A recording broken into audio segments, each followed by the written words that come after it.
coming back to Toronto, I know the team was in the moment of a reboot. And so the steps were taken to bring in a new manager, a new sport director, combined in dual roles, which was Bob Bradley, and also implement a new designated player strategy that revolved around Lorenzo and Federico, and really tried to come back to Toronto with a splash and set on a new path. And so that was an era in time in which we saw some moments of what we were looking for. However, over the course of maybe 18 months, whether it was the way in which we were trying to play, player availability, or just the performances, the decisions were made to begin to try to adjust and go in a different direction. And so I myself actually was elevated from, an assistant kind of supplementary role to become the GM at the time. And as part of those duties was to help Terry Dunfield, who was given the interim job at the time, tried to kind of usher the second half of the 2023 season, and then figure out what would be the new strategy as far as where we're trying to go as a direction as the club from a coaching space. And so with that, we embarked, on a coaching search that brought us to someone we all know in the country very well, which was John Herdman and his staff, to kind of take over the mantle in 2024. Off the pitch, enter Keith Pelly as the new leader of not just TFC, but our company in MLSE. With his insertion and leadership, understanding what the pathway was for the club moving forward. That led in the summer to a change in leadership with Bill Manning no longer being with us, and some of the work being done behind the scenes to understand how are we actually going to build something that can be repeatable and sustainable at the club level.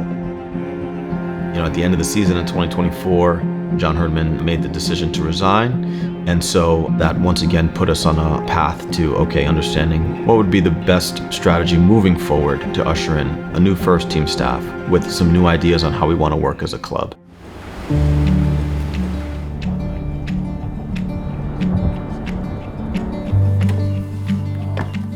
As an organization, we talked about what our vision could be and what is the vision for our club.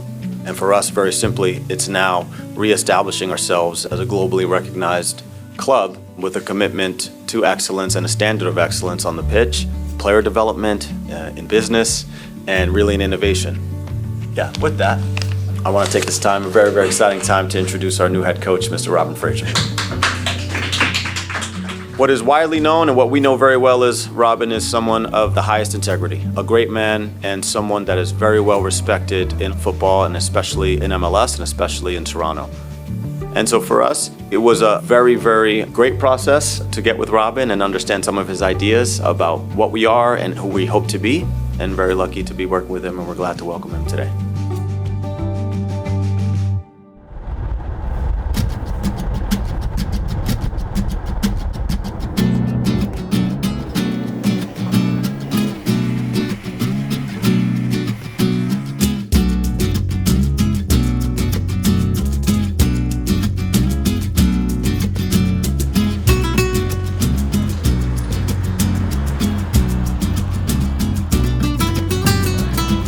Preseason, I think, was really a very important time for the group to get away, be somewhere together, and hopefully plant some roots for some new ideas and a new way to play under a new coach. Yeah, I think it's a really committed group. Every training session, there's no questioning their work ethic, and it's just a matter of us all getting on the same page. The sooner we do that, the sooner we're going to be ready for the season.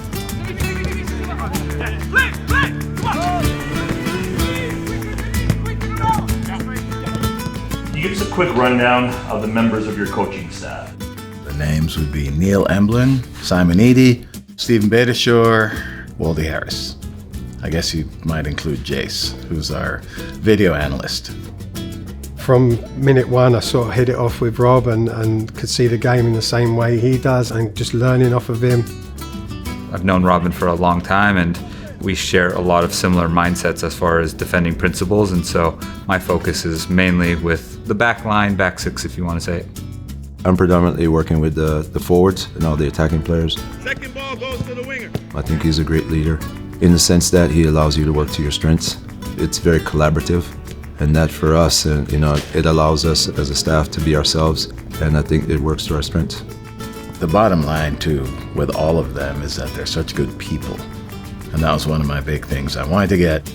Obviously, good coaches, people who like to teach, which they all do. And at the end of it all, it's about having good people around you and good people around the organization.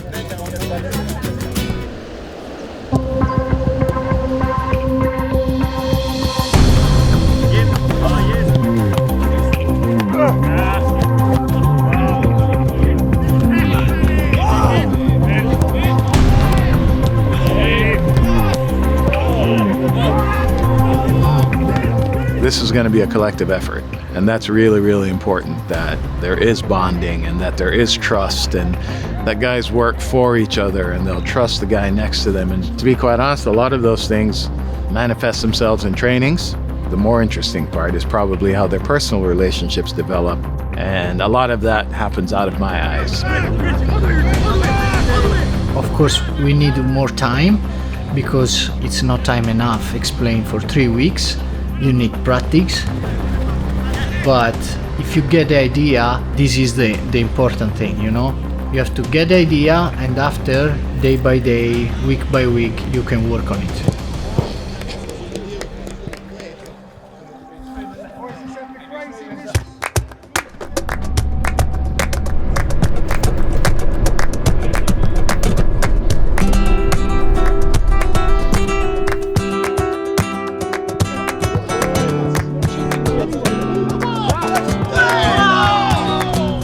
Theo was someone certainly that we've been monitoring for quite some time, obviously a former academy player of ours.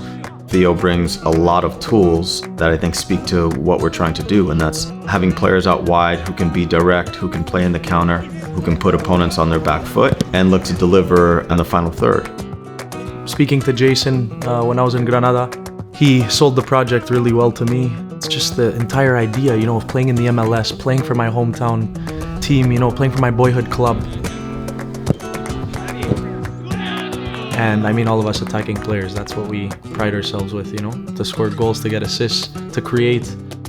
He's a huge talent. You know, he's really going to help us a lot on the field, but he's also been amazing off the field as well. His character and the way he is as a person has been top within the group.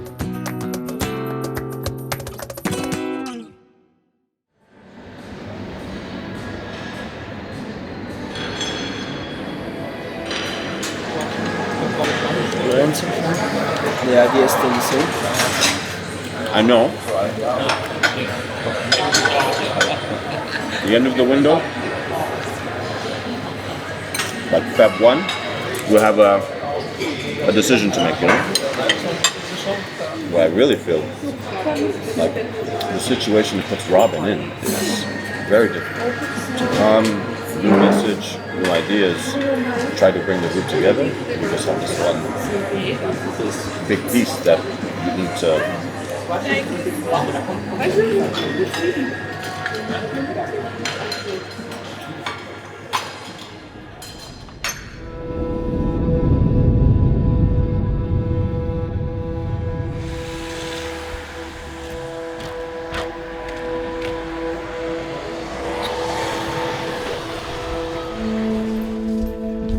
At the end of the day, Lorenzo was brought here to play a role in the team, to be a focal point, to deliver us from a sporting perspective, a commercial perspective. You can point to different reasons on why it actually hasn't come to fruition, but I think it's pretty clear that he hasn't had the success personally that he would like, and the team hasn't had the team success that we would like. So there have been several strong, clear conversations about a direction in the offseason and what it all could look like. For me, I just wanted to get in and try to build a team of cohesiveness and accountability to each other. And while we continued to push that message, we knew it felt a little bit hollow at times, knowing that there's a player here who doesn't know if he's going to be here or not be here. That was extremely challenging, and it was kind of the elephant in the room for a lot of preseason. Yeah, as a player, it's a little bit, you know, you come into this season thinking or seeing one thing, and then as time goes by, you're kind of wondering what's the deal here. And, you know, as players, you have to respect Lorenzo and the position that he's in. And then you have to respect also what's going on in the club's position. And sometimes there are things that happen that as a player, you don't know what's really happening behind the scenes. So I think, you know, in the way that we were looking to play, I just don't think Lorenzo necessarily had a fit in the way we were looking to operate to start the season. Again, means we have to plan for 3 different potential outcomes, right? The player goes, and now, okay, how can we reinvest the money? In what ways are we going to do that? You know, the player stays, and really doesn't feature, and now you're saying, okay, we don't have the money and we don't have access to the player, or the player stays and is part of the team, and how does it look, and how now does the team need to operate with that? And so that's a very difficult way to plan what I would say any transfer window when call it the biggest financial card is in limbo, because in many ways those are the resources that you can affect dramatic change.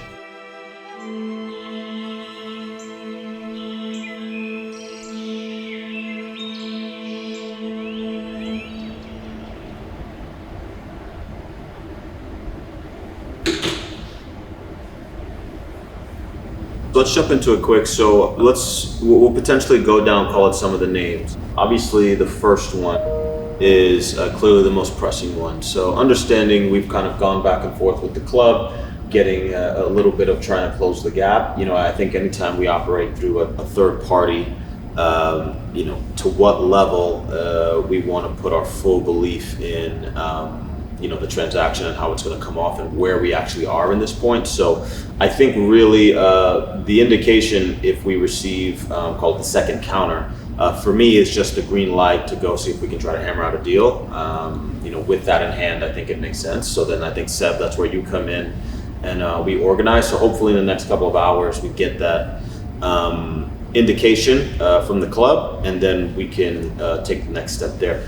Player quality, the opportunity, the information I have about him in terms of character, work rate, everything, it all checks out. I don't think it's a big difference in a way that would change our feeling. That's my feeling right now. He's in this world in terms of comps, and I think that he's better than all of these guys, probably. I do share some of the concerns that you raised around how much is the player actually onboarded or up to speed with things. I know there's supposed to be a call hopefully with the player on Friday, so we can bridge a lot of that gap there, but we know, call it maybe 11-ish days remaining in the window. So let's talk about Ola. So, understanding that the player is willing to come to the table with the club and push for a loan. Yeah. So I would say next step, Arthur, if you can kind of workshop the new term sheet that shows a little bit of mobility on our side on the wage piece, and deliver that to Jim, because I think that'll maybe light a fire under him to push the conversation maybe a little bit harder on his side. Those are the three targets that we would say are kind of at the front of the line. But let's look to see what else is out there as far as opportunities and things that are interesting. I'm not closed off to that at all. If the 3DP model is a strong consideration of where we want to get to, doing somebody on that big of a budget might be a challenge if we do want to upgrade with a DP9 at some point. I agree with you. We have to think about a young player who can be a potential DP, but now I think we are not in the That's not the right moment. I don't disagree. Seba will connect the dots behind the scenes to figure out logistics if we think it's in the ballpark. If we want to go next step with Ola and provide the revised terms and just show, call it a little bit of a bone in that sense. Okay. All right, guys. Good. Appreciate it. Thanks, Jeff. Thanks, Jay. Thank you. Sure. Talk to you guys. Yeah, too. First and foremost, we try to identify an actual position, profile-wise. What do we want out of that position, right? And what are some of the things we'd like to see that player be able to do? From then, we utilize our data really to cast a pretty targeted net to understand the different leagues and the profiles and the things that players have a tendency to actually be able to achieve consistently. From there, if we have a list of names and folks that we would like to engage a little bit further, we typically either reach out to the club directly or to the agent just to understand, is there an appetite to have a relationship, have an opportunity, and maybe have an agreement? And if so, it really can accelerate or decelerate depending on the appetite of the other side, right?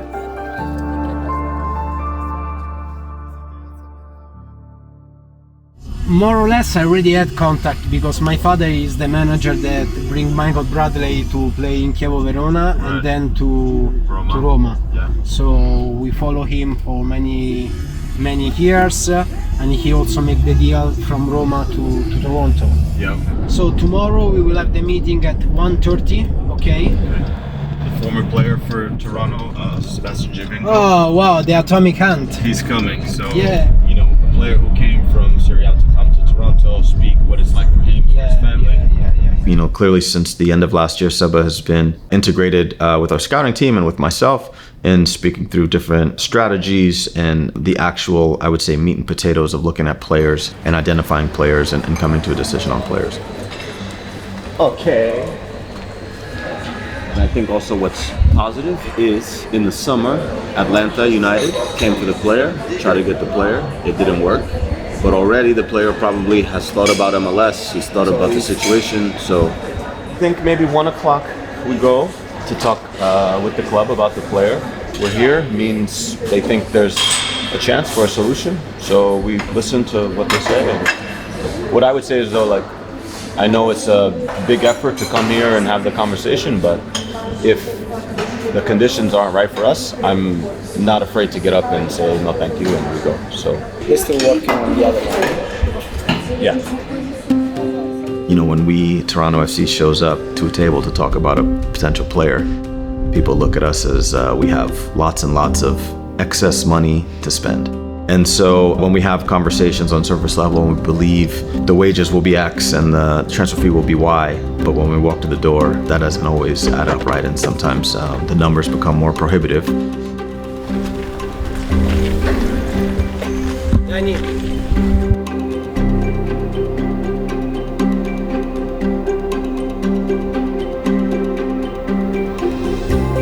It did become, call it, the target financial package in the end wasn't going to match with what we were speaking of, and also what we had back on the roster and logistically how we were going to be able to pull it off.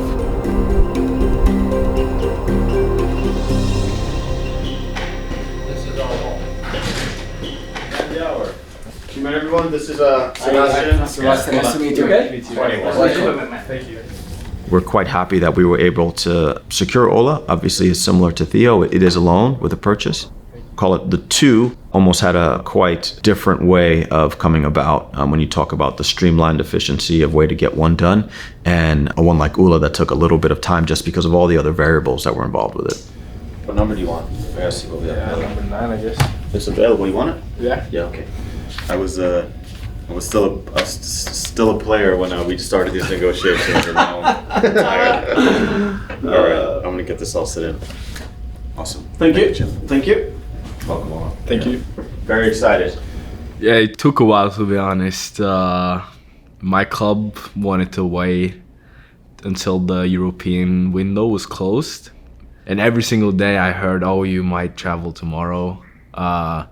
So I moved out of my house, went to a hotel, and I think I stayed at the hotel for like 2 weeks, thinking I was going the next day. Obviously, you can see when he first came in the first training sessions, you felt like he was going to be a huge help for the team, and he's a quality player. Ula is one that I find really interesting. His use of his body was elite, and I haven't really seen many forwards who can body defenders off and buy time and space for himself and teammates. I do think that that's an element that not a lot of attacking players possess, and I think it's something that before it's all said and done, Ula's going to prove to be a very good player in this league.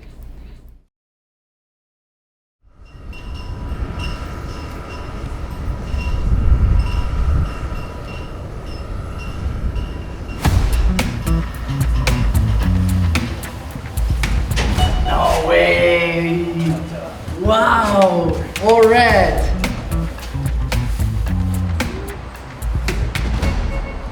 Alright, look up, Sean, find the camera, cross your arms. Like that, keep following the camera as it moves. Back for a couple beats. Ready? 1, 2, 3, go!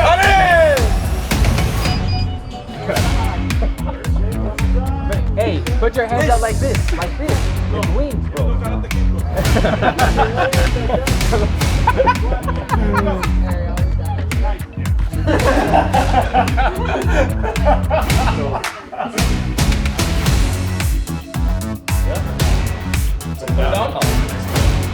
Oh, this is players.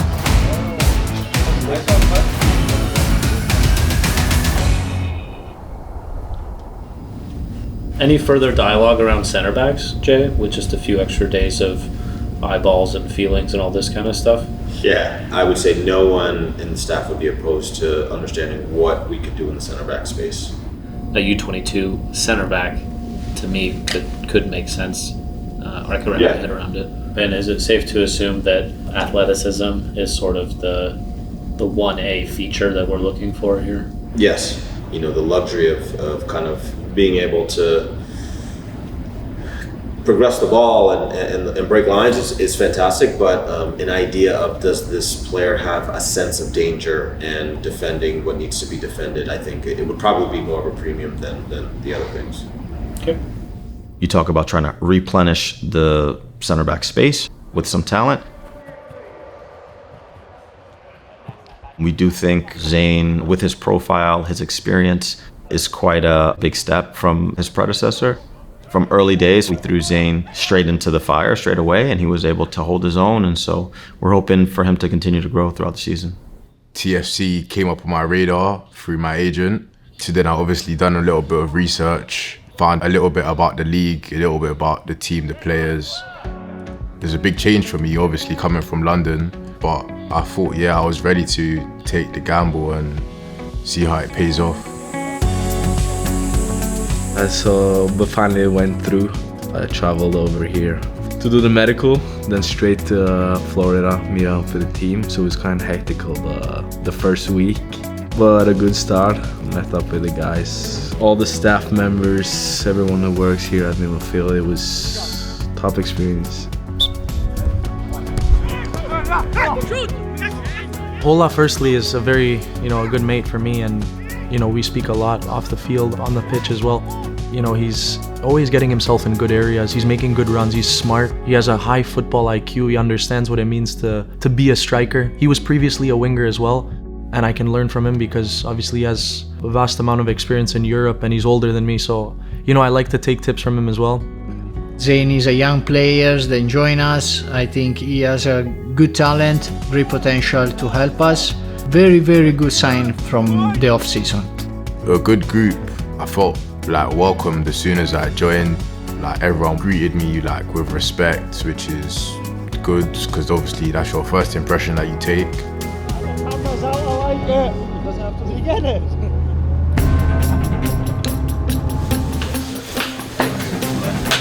Hooked up, Richard. We did a lot of things really well in that game. We weathered a few storms early on, but really grew into the game and got better and better as the game went on. The answer Toronto was looking for, 1-1 in DC. The centering pass runs all the way through. Chance to turn and shoot. Big save, Kim! Bernardeschi scores! We got a great result against DC. We played, in my opinion, a very good game as a team. I thought we created more dangerous chances and definitely could have came out with 3 points in that game. It's a good start on the road to start the season and try and build from that. By the end, I thought we were a little bit unlucky not to win, but certainly felt a good deal of pride coming out of it. We thought it was a performance we could really build on. We build off of this. Come on, it's a great point. It's a good point. We can win these games. Huh? Guys, if we believed more, we should win this game. Yes. Now, we have to trust more in ourselves. Yes. Because if we believed more, we won the game. Okay? That's right. Starting now, the last game, we go fight again. Not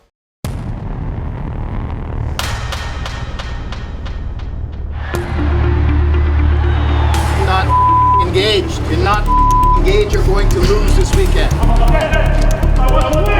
And we wonder why we keep giving up silly goals. Turn the camera off, please. 82-0, 83-0, 85-0. That is the team I know you can be. I think the jury is still out on how correct we were with some of our additions or not. Jason Hernandez has a massive opportunity now to put his stamp on Toronto FC. The idea of going to Toronto came about and I quickly said yes. He's haunted us in the past on that side. He was the top of the heap for us, and we looked everywhere. This one is whipped into the middle. What an introduction! guarantee you the people in this locker room are the only people who thought we could win this game. One or two dominoes fell, and we were ready.